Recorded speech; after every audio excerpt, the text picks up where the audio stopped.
অনিন্দ্য সৌন্দর্য দেশ নিউজিল্যান্ড এবং আমি আজকে কথা বলবো আসলে নিউজিল্যান্ডের ওয়ার্ক পারমিট ভিসা নিয়ে। সুতরাং শুরু করা যাক। নিউজিল্যান্ডে দুই ধরনের ওয়ার্ক পারমিট পাওয়া যায়। একটি হচ্ছে নন স্কিল ভিসা, নন স্কিল লোকদের জন্য, আরেকটি হচ্ছে স্কিল লোকদের জন্য। নন স্কিল লোকদের কথা বলছি যাদের আসলে সেরকম প্রাতিষ্ঠানিক শিক্ষা নেই, অথবা যারা ড্রাইভিং, প্লাম্বিং অথবা ফার্মিং এই ধরনের কোনো কাজে আসতে চাচ্ছেন, তাদের জন্য আমি বলবো যে নন স্কিল ভিসা। আজকের ভিডিওটি হচ্ছে নন স্কিল ভিসাদের জন্য।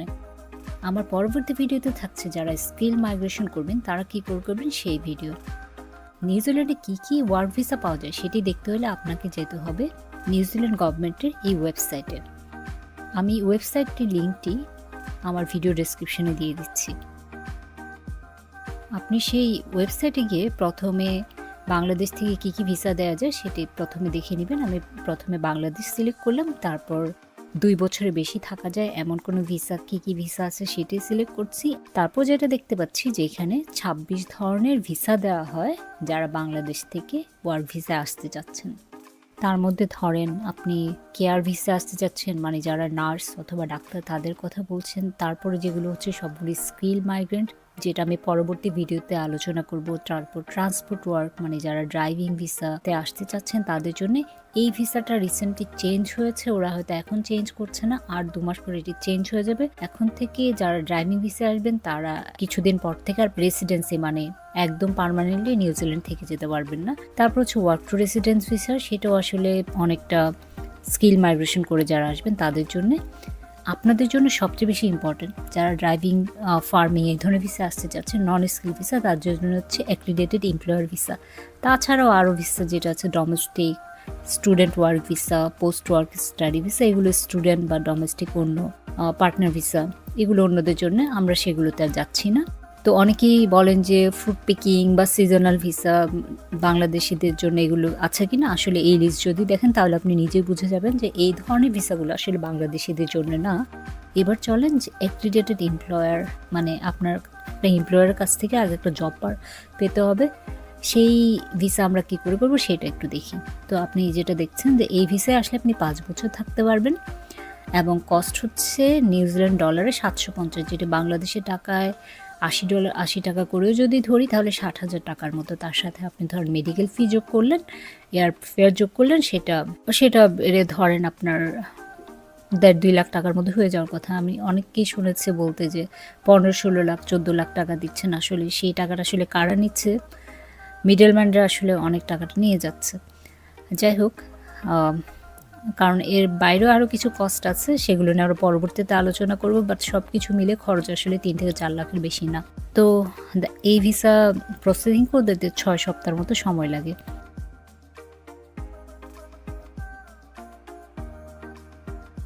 এই ভিসাতেই সবচেয়ে বেশি দালাল এবং স্ক্যামিং হয়। সেটা থেকে আপনাকে প্রোটেক্ট করবেন কি করে সেইটার নির্দেশাবলীও কিন্তু এই ওয়েবসাইটে দেওয়া আছে। এই যে দেখেন, এখানে গিয়ে আপনি যদি দেখেন বাংলাতেও দেওয়া আছে যে আপনি ওদের যে দালাল বা প্রতারণা থেকে নিজেকে কি করে রক্ষা করবেন। আপনি যদি এখানে ক্লিক করেন দেখবেন যে ইমিগ্রেশন স্ক্যাম থেকে নিজেকে রক্ষা করুন। আপনি যদি এইখানে যান আপনি দেখবেন যে এখানে ভিসা জালিয়াতির অনেকগুলো চিহ্ন আছে, যেগুলো দেখে আপনি আসলে নিজেই বুঝতে পারবেন যে আপনার ভিসাটা সঠিক নাকি আপনি কি কোনো খপ্পরে পড়তে যাচ্ছেন কিনা। অনেকে অনেক কথা বলবে যে আপনার ভিসাটা ওরা তাড়াতাড়ি করে দিবে। ইমিগ্রেশন কর্মকর্তাদের সাথে ওদের হাত আছে, এগুলোতে বিশ্বাস করবেন না, কারণ ওরা নিজেরা বলছে যে এগুলো পসিবল না। নিউজিল্যান্ড, অস্ট্রেলিয়া, কানাডা এইসব কান্ট্রিগুলো অনেক বেশি ফেয়ার থাকে, ওখানের ভিসা প্রসেসে কেউ ইন্টারফেয়ার করতে পারে না। তো যাই হোক, তো এইখানে অনেকগুলো ইনফরমেশন আছে, আপনারা যাদের দরকার লাগে আপনারা এখান থেকে নিজেরাই পড়ে নিতে পারবেন। এবার আসি অ্যাক্রিডিটেড এমপ্লয়ার ওয়ার্ক ভিসা, যেটা দিয়ে আপনি স্কিল, নন স্কিল, মানে ড্রাইভিং, প্লাম্বিং যে কোনো ভিসা আসতে চান এটা দিয়ে আসতে পারবেন, অন্য জবেও আসতে পারবেন। এটি এবং ড্রাইভিংয়ের প্রসেস একদমই সেম। আপনাকে আগে জব অফার নিয়ে সেই জব অফারের ভিত্তিতে আপনাকে ভিসার জন্য অ্যাপ্লাই করতে হবে। দেখি নেই অ্যাক্রিডিটেড এমপ্লয়ার ওয়ার্ক ভিসা কী করে পাবেন। তো আপনি যদি দেখেন এইখানে সবার আগে হচ্ছে আপনার একটা নিউজিল্যান্ডের একটা জব অফার থাকতে হবে এই ভিসা করতে হলে, এবং সেই জব অফারে লেখা থাকতে হবে যে আপনি প্রত্যেক সপ্তাহে 30 ঘন্টা কাজ থাকতে হবে, তাহলে আপনাকে ভিসা দিবে। এবং যেই কোম্পানি আপনাকে জব অফার দিবে সেই কোম্পানি নিউজিল্যান্ড গভর্নমেন্টের ওখানে লিস্টেড হতে হবে। সুতরাং ওদের যদি নিউজিল্যান্ড গভর্নমেন্টের ওয়েবসাইটে যদি লিস্টেড না থাকে তাহলে বুঝবেন যে আপনার এই কোম্পানির কাগজপত্র ভুয়া। এবং আপনার সাথে ওরা একটা এগ্রিমেন্ট করবে যেখানে আপনি কি কি কাজ করবেন সব কিছু লেখা থাকবে, এবং ওই এগ্রিমেন্টে কি কি থাকতে হবে সেইটার নির্দেশাবলীও এখানে দেওয়া আছে। এইবার যেটা করেছে নিউজিল্যান্ডে এখন নতুন নিয়ম করেছে, এই এপ্রিলের 7 তারিখের পর থেকে আপনারা যারাই আসবেন ড্রাইভিং, প্লাম্বিং, যেই ভিসাই হোক, আপনাকে অবশ্যই 3 বছরের ওয়ার্ক এক্সপিরিয়েন্স দিতে হবে এবং আপনার অবশ্যই ইংলিশ টেস্ট দিতেই হবে। ওয়ার্ক এক্সপিরিয়েন্স এবং ইংলিশ টেস্ট এটা মাস্ট করে দিয়েছে এই যে। এবং আপনার যদি কোনো ডিগ্রি না থাকে, মানে ব্যাচেলার ডিগ্রি থেকে যদি কম থাকে, তাহলে আপনার যেই কোয়ালিফিকেশন আছে, যে দক্ষতা আছে, সেটা নিউজিল্যান্ডের একটা গভর্নমেন্ট অথরিটি আছে যেটাকে বলছে ওরা NZQA, মানে নিউজিল্যান্ড কোয়ালিফিকেশন অথরিটি, ওদের কাছ থেকে আপনার কোয়ালিফিকেশন মাস্ট চেক করাতে হবে।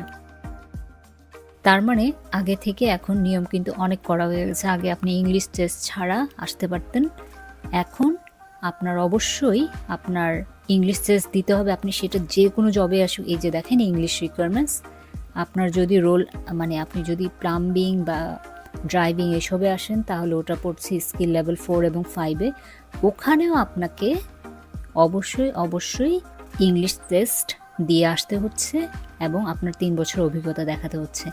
এখন আপনার যে অভিজ্ঞতা আছে সেইটাও আবার ওদের একটা যেটা বললাম যে ওদের একটা অথরিটি আছে সেটা করবে। সেটা কি করে করবে সেটা এখন দেখাচ্ছে। এই যে দেখেন এটা হচ্ছে সেই ওয়েবসাইট, আমি আসলাম এখানে,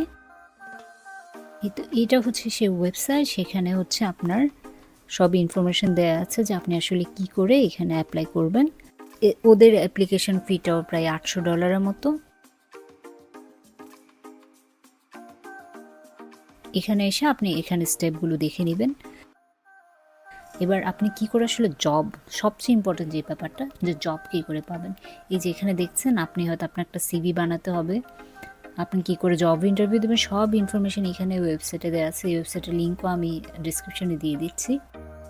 এবং সেখানে গিয়ে আপনি হচ্ছে বিভিন্ন জব ওয়েবসাইট এবং কোম্পানিজের লিস্ট পাবেন। এখানে ক্লিক করলে এখানে দেখবেন এই যে কী ধরনের জব আপনার দরকার, যে আপনি যদি নার্স হন, আপনি যদি এই যে আমরা যেটা বলছিলাম কৃষি, ডেইরি ফার্মিং জব, সেটার ইনফরমেশন এখানে দেওয়া আছে। এছাড়া আরও কিছু ওয়েবসাইট আছে যেটাকে আমরা এনজে বলছি, সিক বলছি, এই ধরনের ওয়েবসাইটগুলোতে আপনি গেলে আরও ডিটেল ইনফরমেশন পাবেন। সো যদি মোটামুটি কথায় সব কিছু একসাথে যদি সংক্ষেপে বলি, তাহলে আগে আপনাকে একটা নিউজিল্যান্ডের একটা জব নিতে হবে যে কোনো কোম্পানি থেকে, এবং আপনাকে একটা ইংলিশ টেস্ট দিতে হবে। আপনার যে কোয়ালিফিকেশান আগের 3 বছরের ওই কাজে অভিজ্ঞতা থাকতে হবে এবং সেই অভিজ্ঞতা আপনার এই অথরিটি দিয়ে ভেরিফাই করাতে হবে। তারপর সব কাগজ নিয়ে আপনি ভিসা অ্যাপ্লিকেশন করবেন। তারপরে 6 সপ্তাহের মধ্যে আপনি জানতে পারবেন যে আপনার ভিসা অ্যাপ্রুভ হয়েছে কিনা। তো এখানে আবার অনেকে অনেক ধরনের প্রশ্ন করেছেন যে আপনি ভিজিট ভিসা এসে থাকতে পারবেন কিনা। ভিজিট ভিসা এসে কী করে আপনি থাকতে পারবেন সেটা নিয়ে কথা বলবো পরবর্তী ভিডিওতে।